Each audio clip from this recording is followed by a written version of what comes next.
When Lily laughed that night, it wasn't the soft, familiar sound I used to love. It was sharp, careless, aimed at someone else's joke, someone else's charm.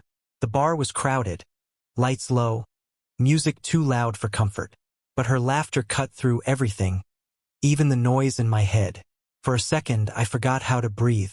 She leaned closer to the man across from her, a coworker I barely knew.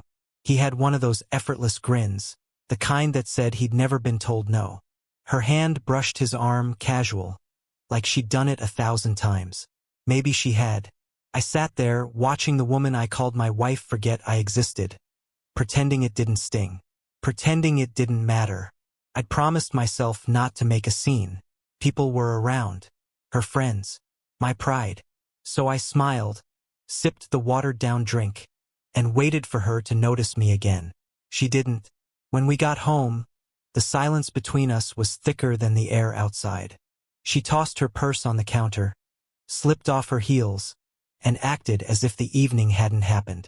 No apology, no acknowledgement, just her reflection in the hallway mirror, fixing her lipstick that had already faded. "Did you have fun?" I asked, voice too calm to sound normal. She shrugged. "It was just a work thing, Noah. Don't overthink it. Overthink it." That was her favorite phrase lately, her excuse for every crack in what used to be us. If I noticed distance, I was overthinking. If I pointed out her late nights, her new friends, the perfume she never used to wear, I was overthinking. Apparently, I was the problem. I watched her walk past me, unbothered, like I was a roommate instead of a husband. The kind of quiet followed that only broken couples know. The silence that screams everything you both refuse to say. That night, I couldn't sleep. I stared at the ceiling, her back turned to me, her breathing steady, peaceful. Mine wasn't. In that stillness, something inside me started to change. Not out of anger, but out of understanding. Love doesn't die in loud arguments. It fades in small moments. Missed glances, forced smiles, the absence of touch. It dies when laughter stops, including you. Morning came. I made coffee. She scrolled through her phone. We sat in the same kitchen, miles apart. Her phone lit up with a message, and the smile that crossed her face wasn't meant for me. "Who's that?" I asked, even though I already knew the answer. "Just Ben," she said casually. "From work." "Ben." "The man from last night." I nodded, took a slow sip, and said nothing. That was the thing about distance, it makes you notice everything. The little lies. The way she locked her phone now. The new password I didn't know. The ring on her finger that had started to look more like decoration than a promise.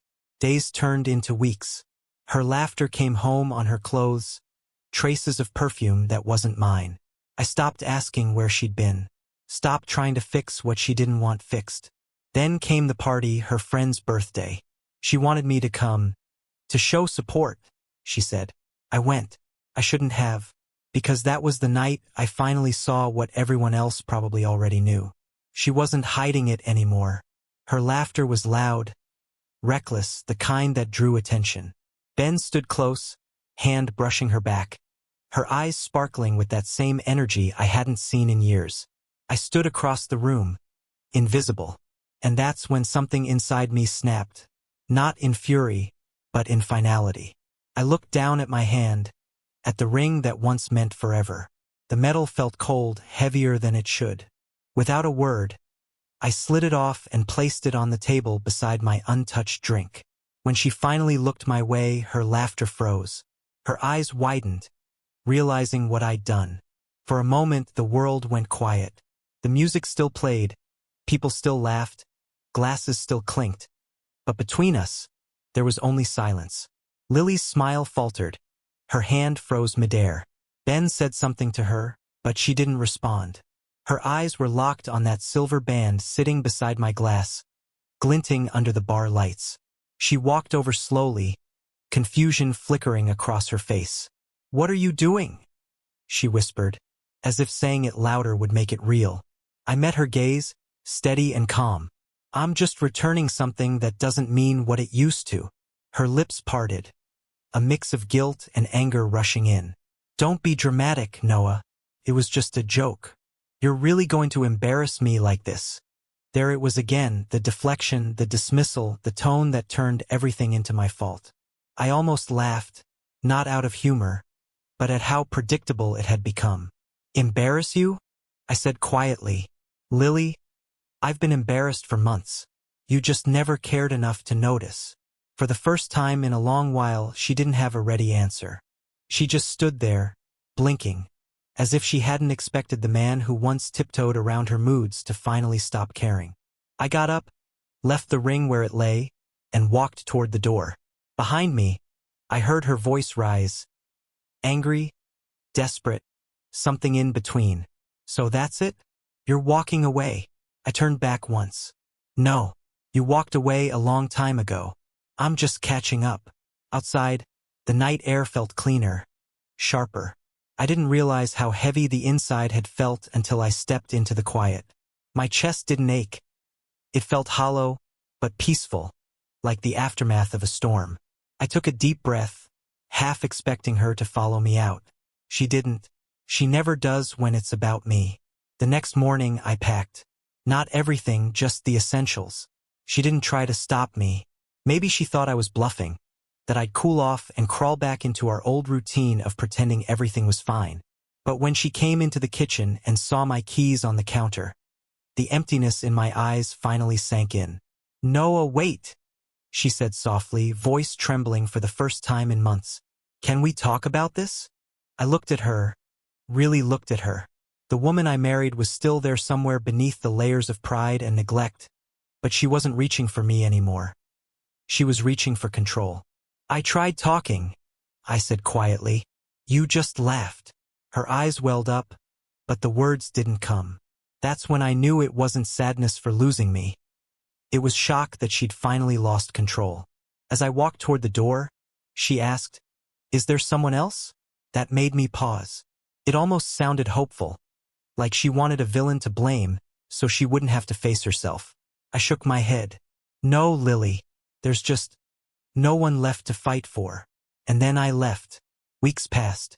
The first few days felt strange, like waking up in a life that wasn't mine. The quiet apartment, the single coffee mug, the absence of her perfume that used to linger even after she was gone.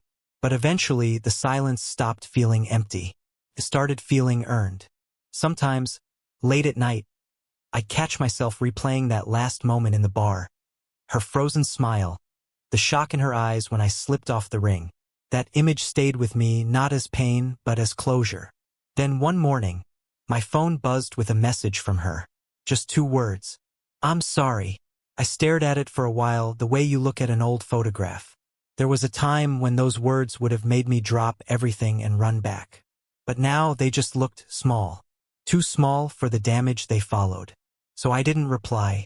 Instead, I opened the window, let the cool air in, and poured myself another cup of coffee. Somewhere in the distance, the world kept moving. Cars passing, people laughing, life going on. And for the first time in a long time, I felt like I was part of it again. Because sometimes, love doesn't end in fire or betrayal. Sometimes, it ends quietly, in a moment of clarity, when you finally realize that staying hurts more than leaving. And maybe that's the part that stunned her most. Not that I left, but that I didn't need to look back.